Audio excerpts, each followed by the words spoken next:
conspiracy is that Einstein's general relativity is simultaneously right and wrong. Yeah! What is general relativity? It's an alternative explanation of gravity. Objects with mass warp 4D space, and warped space gives the illusion of a force. So for example, here when we have the satellite around the Earth, the satellite, in Newtonian physics, the Earth is putting a force on the satellite, but by Einstein's theory is actually that the warp space around it causes it to follow the lines around. So there's not actually a force. It's not force. Origins of general relativity. It was first theorized by Einstein in 1915. It was tested by a series of teams off the coast of Africa in 1919, known as the Eddington experiment.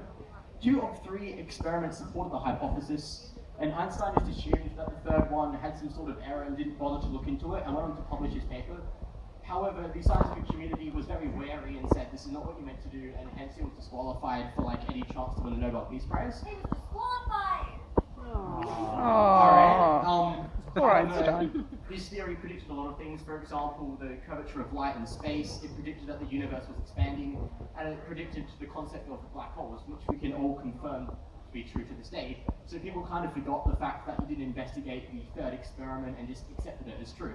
Because black holes. However, with general relativity comes a new concept that is quantum theory. And this has been very popular recently, and a lot of experiments have found in its favor, found that it's actually correct.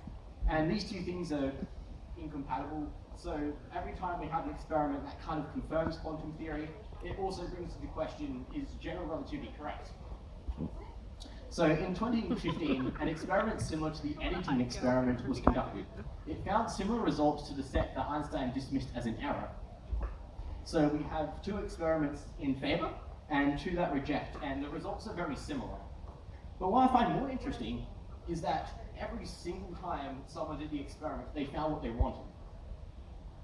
So was someone fudging results?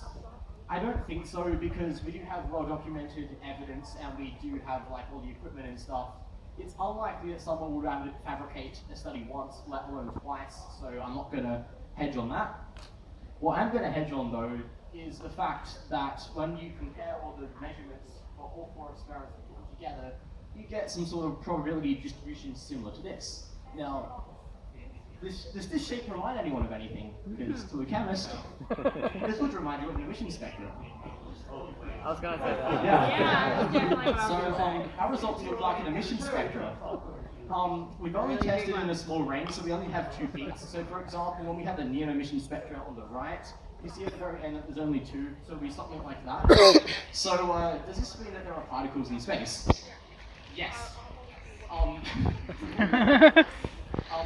So with the experiment, what we did was we looked at the Earth and we measured the position of the star when the sun's like over here, so that the sun's not affecting space-time. However, the second part of the experiment was that the sun would be in between the Earth and the star, such that light would curve around the sun. Light curves around the sun. Yeah. So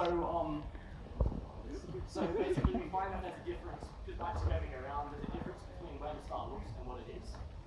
And we know that large concentrations of these particles can affect EMF waves such as light, and because you're going around the sun, there's going to be gaps, there's going to be like quantum stuff around the sun. So it should be expected. So how does this explain the experiment? Speak into the microphone. Yeah, sorry. Okay, so as I explained before, they initially measure the location of the star at the top right picture, and then we have the curvature around at the end. However, for some of the experiments, we found that it did contact the matter and it diffracted through it. So you know, like when you're looking at something and it goes into water, the light kind of bends. So it's a similar concept as well. But this explanation actually both denies relativity and quantum theory, so something weird is going on. Okay, plasma has weird qualities. At such high energy levels, light doesn't directly pass through plasma. It instead quantum tunnels through it. Quantum tunneling is actually very common, especially in water, as we'll come to find. So when it comes to quantum tunneling with water, 30 seconds. okay, think of a system compatible with relativity. It has momentum, it has energy, it doesn't have a force, right?